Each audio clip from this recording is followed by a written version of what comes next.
Salam rahayu-rahayu buat saudaraku sekalian yang ada di mana saja.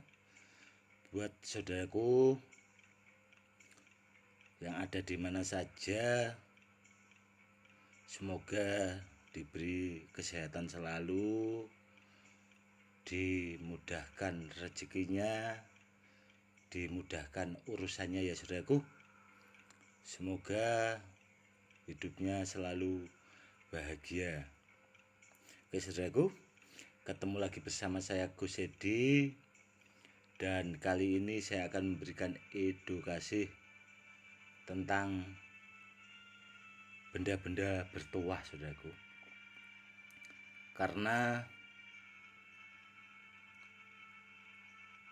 benda-benda bertuah itu banyak jenisnya dan beragam. Semoga edukasi kali ini lebih bermanfaat buat saudara-saudara kita yang awam untuk menambah wawasan, untuk menambah pengertian, karena sebuah keilmuan itu akan bermanfaat bila disampaikan atau kita bisa berbagi. Kurang lebihnya seperti itu saudaraku. Gini saudaraku ya, jenis-jenis benda antik, benda bertuah yang asli ori itu sangat beragam sekali saudaraku. Terkadang meskipun namanya sama, itu barangnya beda-beda saudaraku. Contoh seperti keris.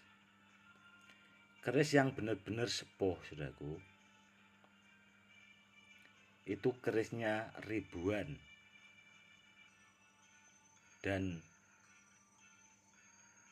kalau menurut saya pribadi, tidak hanya ribuan saudaraku, mungkin jutaan ribu keris lah, karena itu peninggalan leluhur kita atau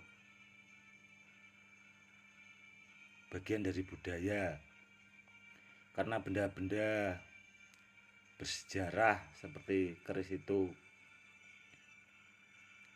kalau dinilai dengan harga benda itu mungkin sangat mahal dan sangat tinggi nilainya, apalagi sejarahnya saudaraku. Ya termasuk benda-benda bertuah saudaraku, contohnya jimat-jimat kuno orang-orang zaman dulu. Itu contoh ya saudaraku. Jenis seperti roti kalung. Roti kalung itu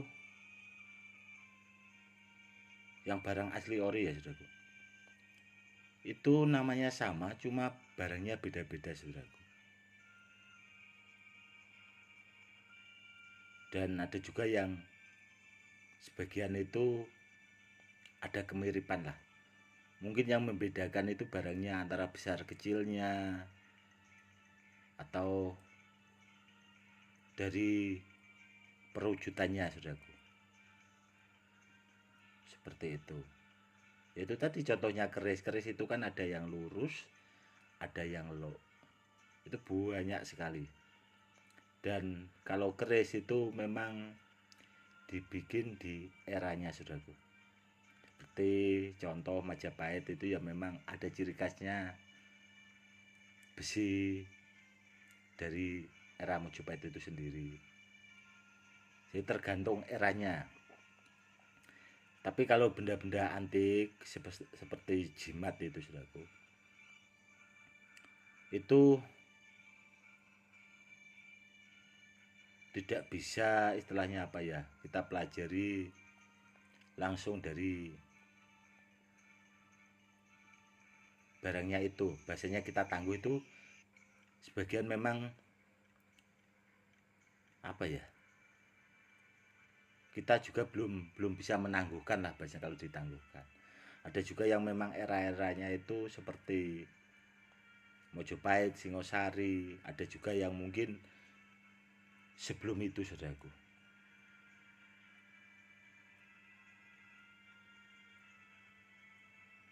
Yang jelas, kalau jenis jimat yang asli ori barang peninggalan, intinya itu orang-orang dulu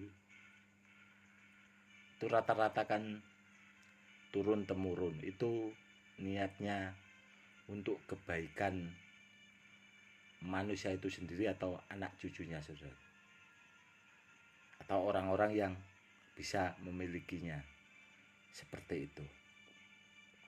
Kalau dinilai dari segi sejarah atau benda bertuah itu sendiri, saudaraku, itu nilainya sangat mahal, saudaraku. Bahasanya kalau dimaharkan itu mungkin lebih mahal lagi, seperti itu. Makanya saya selalu menekankan kalau cari barang asli ori, cari sama yang pakarnya, sama yang ahlinya, biar tidak keliru. Terus terang, saya pribadi kalau mengutamakan barang itu yang asli ori, saudaraku. Tapi kalau orang-orang sekarang kan beda, saudaraku. Maunya testimoni, tes. Kalau cuma tes-tesan, saudaraku, itu tanpa benda-benda kuno atau barang-barang peninggalan itu juga bisa, saudaraku. Contohnya simpel, saudaraku. Dulu saya pernah itu dimintai tolong pas ada orang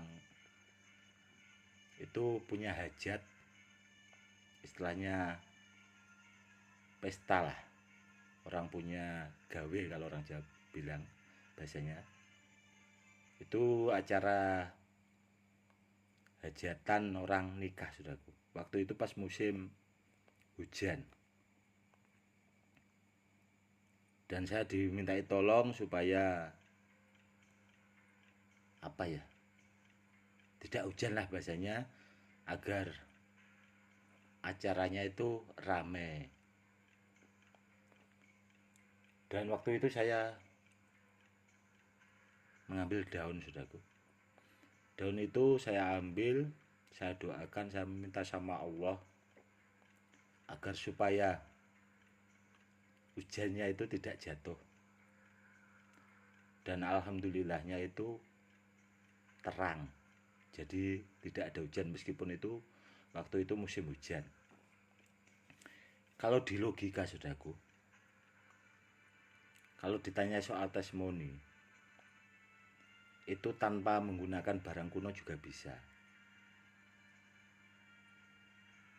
Istilahnya bawa kerikil gitu, kalau pengennya anti silet ditutup aja bisa, saudaraku, sebenarnya.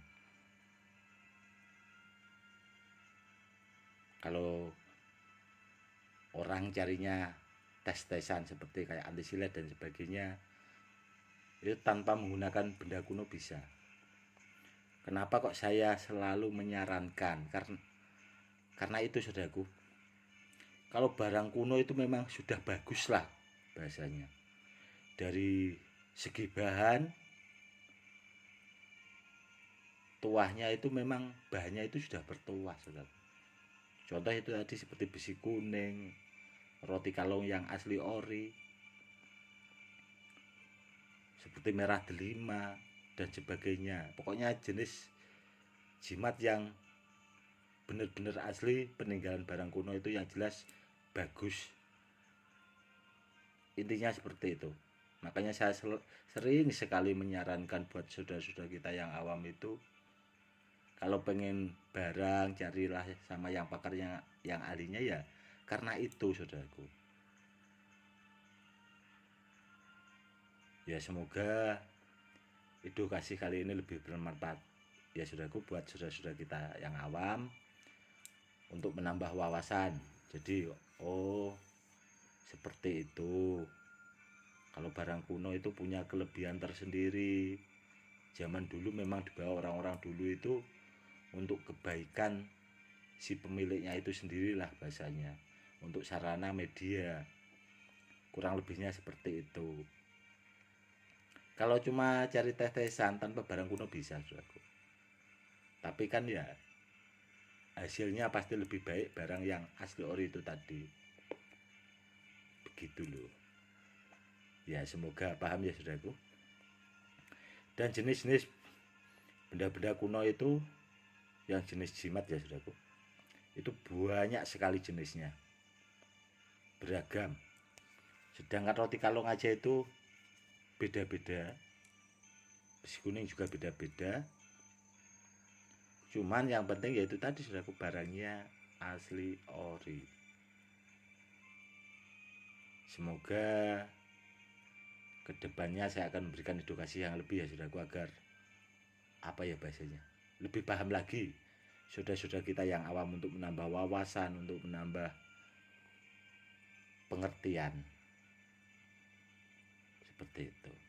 Oke saudaraku, mungkin cukup sekian dulu ya saudaraku edukasi kali ini, karena kalau videonya panjang-panjang nanti saya susah untuk menguploadnya seperti itu. Oke saudaraku, mungkin cukup sekian dulu. Salam rahayu-rahayu buat saudaraku sekalian yang ada di mana saja. Edukasi kali ini semoga lebih bermanfaat. Salam rahayu-rahayu, salam hormat, saya Gus Edi.